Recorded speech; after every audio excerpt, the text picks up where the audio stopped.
An inmate at the Santa Rosa County Sheriff's Office. This call will be recorded and monitored. Your advance pay account balance is $95.29. For customer assistance, billing inquiries, or to block future calls, dial 1-877-650-4249. To hear the cost of this call, press 8 now. To accept this call, press 5 now. This call is subject to monitoring and recording. Do not use three-way or call waiting features during this call. Thank you for using Global Tel-Link. False alarm, brother. Some kind of game came on and everybody took off. So I got all the phones I want now, if you don't mind. Oh, yeah, absolutely. We sure do. Very good, very good. Yeah, when the ball game comes on, they take off. Very good. It's crazy. All right. Well, here we go. Let me jump back to where we were. So let me just reread Christopher's question again. And all of his questions have to deal with prophecy. He asked, is John 16:2 a prophecy of ISIS? Are you familiar with ISIS and what's going on in the world with that? Yes, I am, and probably so. It appears that the prophecies, this may sound a little strange at first, but it appears that the prophecies about end times mostly deal with that region of the world. They may or may not apply to what happens in America, or South America, or Africa, or the North Pole. So, I think certainly the persecution and the wars and everything are going to happen in the Middle East. Now, whether they affect America or not, we'll see. And it's just wild guess on my part that I think America is the eagle referred to in Daniel 7, where the lion had eagle's wings. America certainly is descended from, if you could use that word, England, and their symbol is the lion, and ours is the eagle.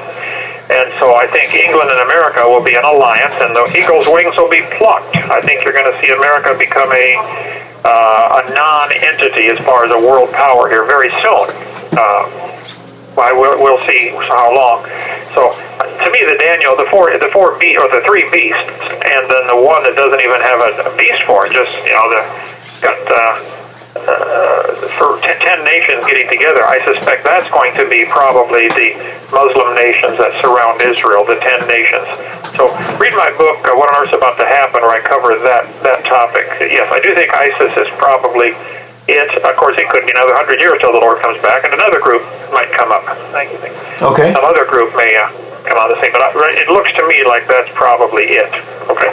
No, he goes on to write, it's really a three-part question. I think it's all the same, related to the same. So he goes on to write, is it related to the Psalms 83 war and also Zechariah 14:2, which I think is the verse about I will gather together, for I will gather all the nations against Jerusalem to battle.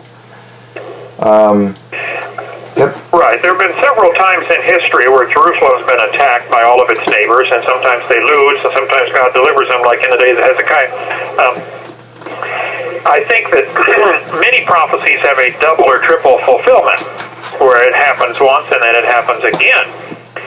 For instance, Genesis 22:8 in the King James, when Isaac says, hey, Dad, here's the wood, here's the fire, but where's the lamb? And he said, my son, God will provide himself a lamb. Every new version of the Bible, including New King James, messes that one up royally. God will provide himself a lamb has a double prophecy. He's going to provide a lamb right now, and he did. There was one stuck in the bushes. But he also himself became the lamb. John chapter 1, Jesus said, behold, the Lamb of God, and Jesus was the lamb. So the double prophecy in Genesis 22:8 is amazing. And New King James says God will provide for himself a lamb. That's horrible. That's like God sinned and he needs a sacrifice. He doesn't need a lamb provided for him. He is the lamb. So I think a lot of the end times prophecies had a double fulfillment. One in 70 AD when Titus, the Roman emperor, wiped him out and destroyed the temple. But he's going to come do it again. They're going to rebuild that temple, and then it's going to be destroyed again. And it might be, now this is a guess on my part, that when Jesus, they said, what sign are you going to show? Well, when Jesus said, I'm going to destroy this temple and raise it up in 3 days. And the Bible clearly says that he spoke concerning his body, which we know he did. Okay. However, I think that also has another fulfillment, that it might be that when Jesus comes back to the Mount of Olives, he will restore the temple that will be destroyed, the one that's not even built yet. they're going to build it, probably in the next 5 or 10 years. Antichrist is going to defile it, set up an image in there, probably some kind of computer animated artificial intelligence or something, who knows. Certainly everybody's being psychologically prepared for that with all the TV shows. We see the robots and the Transformers, and the kids today have grown up with this. They would think nothing of a robot that could speak and talk and even think. They're ready for it psychologically, so the preparation, the ground's been plowed, ready for the seed to be planted. So my long answer to a short question, I think there'll be a second fulfillment, the prophecy of the temple being destroyed. It might be, not only did he raise his body in 3 days, and by the way, tomorrow's Good Friday, which is a bunch of baloney. Jesus was crucified on Wednesday. There's a long, I did that in a blog, in my Dear God emails, up there on the blogosphere or someplace out there. Randall's, or Josh Joshua's putting them all together in a book, I think. So you may ask if he's got that one. Why Jesus had to be crucified on Wednesday, not Friday. But I think... This call is from the Santa Rosa County Sheriff's Office. Raising himself in 3 days, and then he may actually, this new temple, be destroyed and defiled. Let's say it happens in 10 or 15 years. And he'll actually build one in 3 days. We'll have to see about that. Okay? Okay. No, thank you. The next question says, is Isaiah 29:4 a prophecy of the Dead Sea Scroll discovery? If I read Isaiah 29:4, it says, "And thou shalt be brought down, and shalt speak out of the ground, and thy speech shall be low out of the dust, and thy voice shall be as one that hath a familiar spirit out of the ground, and thy speech shall whisper out of the dust." Interesting. Never thought about that. Could be. The Dead Sea Scrolls certainly were sitting there for nearly 2,000 years till they were discovered. I'm sure they were pretty dusty by then. I can't answer the question. I like the idea. I'll have to think about that one. Okay. Okay. No, thank you. Can you just elaborate a little bit more about the Dead Sea Scrolls in general, about whether they're good or bad, or whether we should put any credence in them? Because I've got some friends that anytime I start talking about, I believe the King James Bible is the inerrant, infallible Word of God, they keep talking about the Dead Sea Scrolls. And just your thoughts on the Dead Sea Scrolls in general? Well, the Dead Sea Scrolls were found near the Dead Sea, of course, and they were scrolls buried in vases and jars and sealed shut. Discovered 1947 by an Arab shepherd boy throwing rocks up into the caves along there. It's an absolutely useless chunk of real estate all along there. I've only been there once, but gee, you would never want to live there. It never rains, salt water, extremely salty water in the Dead Sea. Much, 10 or 15 times saltier than the Atlantic Ocean. Undrinkable, nothing grows around there. So anyway, this shepherd boy is watching his sheep, and he throws a rock up in there. If I understand the story right, he hears the crash, realizes it's pottery, climbs up, finds a scroll, and the kid can't read, but he needs new shoes, so he cuts some leather out of the scroll and makes himself some new sandals. And then decides, well, hey, I think I've heard they pay money for these in Jerusalem, so he takes one to Jerusalem and sells it. And bottom line is, he ended up finding thousands, and I've heard different numbers, but I think it's in the 40-some thousand range of fragments or scrolls that were found. Anyway, they were completely confirmed, the King James translation. I don't know of a single word that was not confirmed. The Isaiah scroll that was found was 1,000 years older than anything previously known. And so, no, I think that everything I know about the Dead Sea Scrolls is they gave 100% confirmation to what's called the majority text, as opposed to the Egyptian Antiochian, or the Alexandrian text. Contact David Daniels at chick.com. This is right up his alley. He knows this stuff. This call is from the Santa Rosa County Sheriff's Office.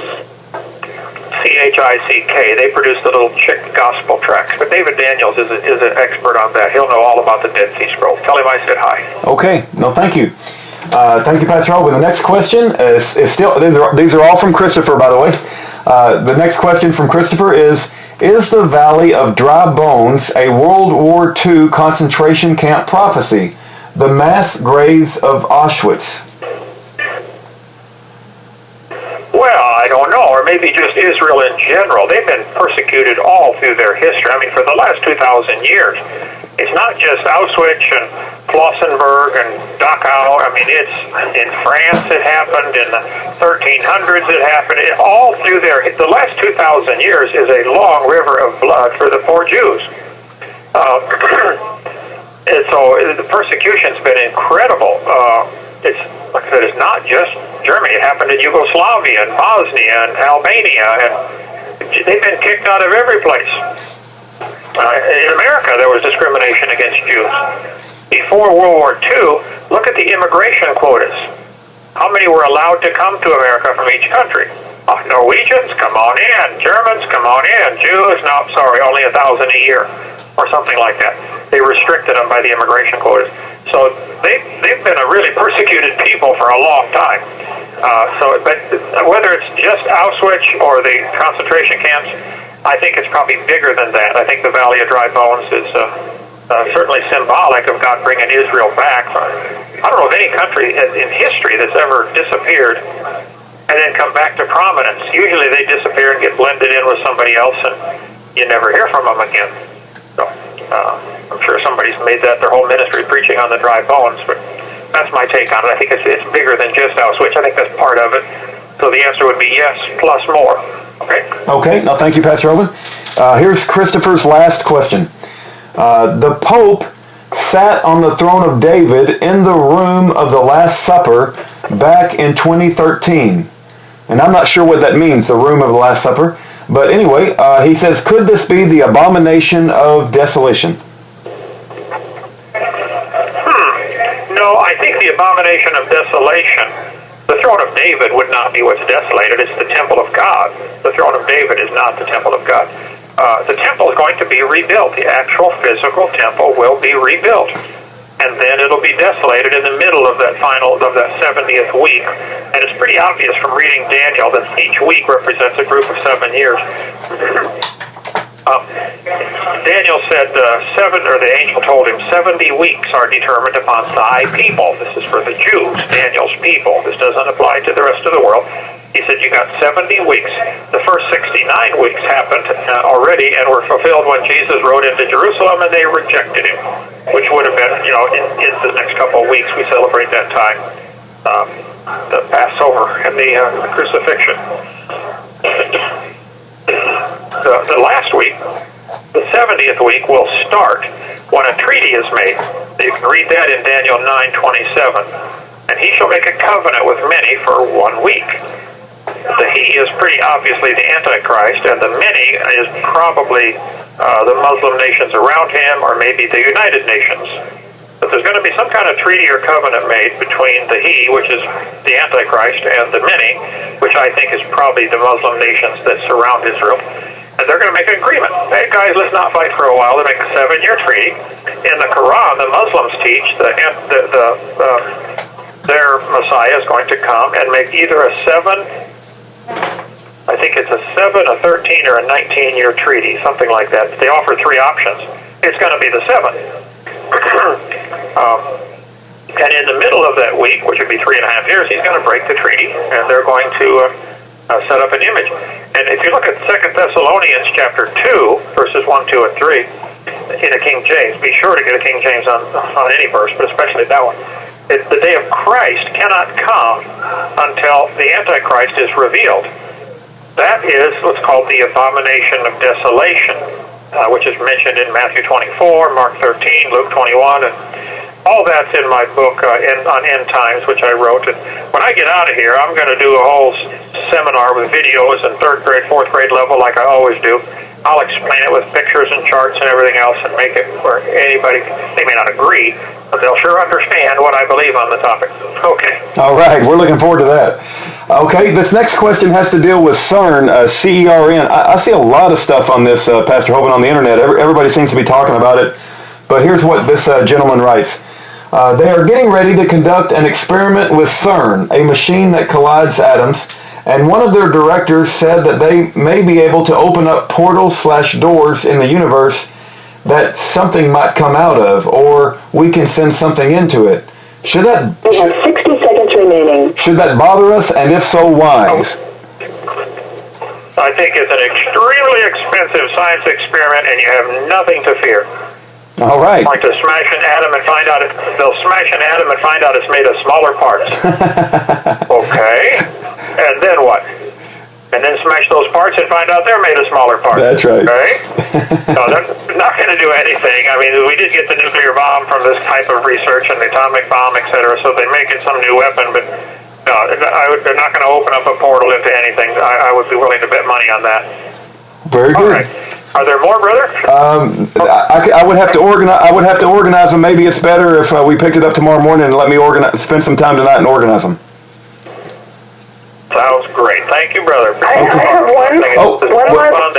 one last question, and that is, how would you explain a 5-year-old who can play like Mozart on the piano? Call back if you need to. Oh, I think I lost him. You can't ask him at the last 5 seconds. Okay, never mind. Yeah, he'll probably call back though, but if not, we'll pick it up tomorrow. Okay. Okay, he kind of went out there. I don't know if he'll call back. He may call back. If he does, call back and we'll continue. If not, ruddavis@yahoo.com. If you want to call and give a testimony, 972-839-9848. I do not have my phone in front of me with my countdown app, but I think we're probably around 45 days and a few hours until his next trial on May the 18th. Keep that in your prayers, and we want to glorify the Lord Jesus in all that we do, and we have a burden in our heart that Ken Hovind be freed from prison. God bless.